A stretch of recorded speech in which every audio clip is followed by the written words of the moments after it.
Reflexión, Evangelio, lunes 26 de agosto de 2019, Mateo 23, del 13 al 22. Sigue Jesús instruyendo y en este momento, en este Evangelio de hoy, está arremetiendo contra los fariseos. Dice, en aquel tiempo Jesús dijo, hay de ustedes, escribas y fariseos hipócritas, que cierran a los hombres el reino de los cielos. Ni entran ustedes, ni dejan entrar a los que quieren. Hay de ustedes, escribas y fariseos hipócritas, que viajan por tierra y mar para ganar un prosélito. Y cuando lo consiguen, lo hacen digno de la gehenna, el doble que ustedes. El tema se pone fuerte. Jesucristo está arremetiendo contra los fariseos y los escribas, porque realmente lo que ellos hicieron, tanto en el Antiguo Testamento como en el tiempo de Jesús, es fuerte. Qué dolor que aquellos que están llamados o estamos llamados a anunciar el reino, a motivar a que las personas se conozcan con Dios y tengan un encuentro personal que les transforme la vida, no lo hacemos. Esto pasaba con los fariseos. Por eso Jesús dice que les cierran a los hombres el reino de los cielos. No les permiten conocer, los confunden. En tiempo de Jesús, la gente, claro que tenía que quedar confundida cuando Jesús les hablaba del reino de los cielos y ellos seguían con sus doctrinas, sus interpretaciones, diciendo cosas que contradecían lo que Jesús estaba presentando para ellos. Y era porque, como lo he dicho en otras ocasiones y en otras reflexiones, ellos no querían que la gente realmente conociera a Dios, sino que la gente conociera a Dios por medio de lo que ellos interpretaban y de lo que ellos decían que debía ser. Dice que no dejan entrar a los que quieren, ni entran ellos ni dejan entrar a los que quieren. También dicen que viajan por tierra y mar para ganar un prosélito. Un prosélito pues es un neófito, alguien nuevo en la fe. Y cuando lo consiguen lo hacen digno de la condenación. Qué tristeza, porque realmente a veces esta experiencia se sigue viviendo y es que a veces reclutamos a la gente para nosotros y no podemos hacerlo. Nosotros debemos reclutar a la gente para que conozca y tenga la oportunidad de experimentar una relación viva, personal con Jesucristo el Señor y por medio de Jesús con el Padre y el Espíritu Santo. Entonces, los fariseos hacían eso. Lastimosamente los fariseos, sus interpretaciones de la ley, sus normas, sus preceptos, esos 613 ritos que ellos se inventaron, que ellos pues fueron dándole más importancia que lo que realmente es importante, la presencia de Dios, la gracia de Dios. Y ojo que nosotros podemos caer en eso y no darnos cuenta. A veces nos volvimos, y dicen por ahí vulgarmente, somos más papistas que el Papa, porque a veces los laicos y algunos religiosos y sacerdotes, seminaristas, nos creemos con la verdad absoluta y eso no puede ser. A veces pensamos que Dios es como nosotros lo imaginamos y como nosotros lo entendemos, y lo que los demás piensen o digan, eso no tiene ningún valor. No, Señor. Y realmente tenemos una responsabilidad inmensa delante de Dios cuando pastoreamos, cuando acompañamos, cuando intercedemos, cuando oramos por las personas. Así que ojo para aquellos que lideran, que coordinan, que acompañan, que pastorean. Es una responsabilidad inmensa porque así como al Señor Jesús se le pidió que no se pierda ni uno de los que se les entregó, también a nosotros se nos va a pedir cuenta de eso.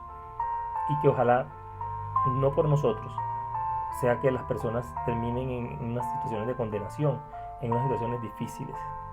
Entonces miren lo que va a decir más adelante. Hay de ustedes, guías ciegos, que dicen jurar por el templo no obliga, jurar por el oro del templo sí obliga. Necios y ciegos. ¿Qué es más, el oro o el templo que consagra el oro? O también, jurar por el templo no obliga, jurar por la ofrenda que está en el altar sí obliga. Ciegos. ¿Qué es más, la ofrenda o el altar que consagra la ofrenda? Y esto es importante porque, vuelvo y insistimos, muchas veces nos pasa como a los fariseos y a los escribas. Nos quedamos pensando que lo importante no lo es, no es lo que realmente debe ser.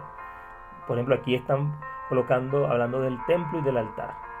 Y dice que jurar por el templo y por el altar no obliga. Y obviamente que los judíos eran muy celosos en sus juramentos. en esos juramentos que ellos hacían por las cosas porque se suponía que era una cosa de una seriedad y una responsabilidad tremenda. Sin embargo, con el paso del tiempo, fueron dándole más importancia al oro o al altar, o a la ofrenda que está sobre el altar. Y no podemos seguir viviendo en esa sincronía con lo material, con las cosas que no tienen realmente el valor. Porque es importante el templo y sin embargo, Jesucristo mismo va a venir a hacer una revolución en eso mismo, y es que el mejor templo que Jesús quiere conservar, quiere que esté lleno de su presencia, es cada uno de nuestros corazones. Y sin embargo, el templo representa el lugar donde habita Dios. Sin embargo, Dios habita en todos, en nuestros corazones, en nuestras mentes, si nosotros lo dejamos habitar. Pero ellos tenían ese conflicto, y es que después de la destrucción del primer templo, cuando fueron al exilio y cuando retornan y comienzan a construir el segundo templo, los fariseos especialmente empezaron a tratar de hacer de la ley lo más importante. Y la ley para ellos ya no eran solamente los mandamientos, los 10 mandamientos, era también toda esa cantidad de preceptos, de normas, de ritos, de purificación y una cantidad de cosas que no eran importantes. Porque, ¿qué fueron haciendo de todo eso? Alejando a las personas de una cercanía a Dios. Porque había que estar requete puro para que no poder estar cerca de Dios. Y cuando Jesús viene y Jesús toca al leproso, toca a los enfermos, corriendo el riesgo de volverse impuro, pero que al final no lo hace impuro, lo hizo todo lo contrario. Jesús purifica al acercarse a las personas que están en esa situación, los purifica. Así nosotros también tenemos que pedirle al Señor que nos permita ser instrumentos de purificación para nuestras vidas y para la vida de aquellos que también lo necesitan. Que cuando nosotros nos acerquemos a las personas, les devolvamos el valor, les devolvamos la capacidad que tienen las personas de reconocerse a sí mismos como dignos, como gente valiosa, que eso fue lo que le habían quitado a la gente. Muchas veces a través de la normativa y a través de la moral, a través de una cantidad de normas y de cosas, llevamos a la gente a que la gente haga lo que nosotros queremos, y eso es lo que pasaba con los fariseos. La gente terminaba haciendo lo que ellos querían, y eso no era lo importante. Lo importante era que realmente ellos descubrieran que lo más sagrado era Dios, y que realmente las cosas sagradas apartadas para Dios tenían un valor, pero más importante era Dios mismo. Y cuando Jesús viene a explicarnos y viene a través de los evangelios a decirnos lo que realmente es importante, el amor, el servicio, la humildad, todo aquello que ellos no tenían y no vivían, por eso Jesús les va a decir duro: escribas y fariseos hipócritas, porque fingían lo que realmente no sentían y en lo que ni siquiera creían. Porque si hubieran sido capaces de discernir, seguramente se hubieran dado cuenta de quién era Jesús. Y es una teoría muy personal, yo creo que ellos sí se dieron cuenta de quién era Jesús, pero precisamente porque se dieron cuenta, prefirieron seguir en sus comodidades, en su acomodo, en sus posiciones, en su puesto, que realmente creerle a Dios. Ese es el gran problema del ser humano: no le cree a Dios, y a veces nos dejamos llevar por lo que nosotros creemos y nuestras pasiones. Finalmente también dice Jesús: quien jura por el altar, jura por él y por cuanto hay sobre él. Quien jura por el templo, jura por él y por quien habita en él. Y quien jura por el cielo, jura por el trono de Dios y también por el que está sentado en él. Esto es importante. El juramento, uno de los mandamientos es no jurar su santo nombre en vano. Y muchas veces, pues para los israelitas, tenía que ser una cosa muy seria el que se atrevieran a jurar por Dios. Porque jurar por Dios era jurar por el cielo, era jurar casi por el mismo Dios, porque es el lugar donde habitaba Dios desde lo que ellos entendían. Dios estaba en el cielo. Y sí, Dios está en el cielo, pero también está aquí en la tierra y está en medio de nosotros, dentro de nuestro corazón. Pero lo que está resaltando Jesús aquí es que muchas veces no entendemos que todo lo que le pertenece a Dios es sagrado.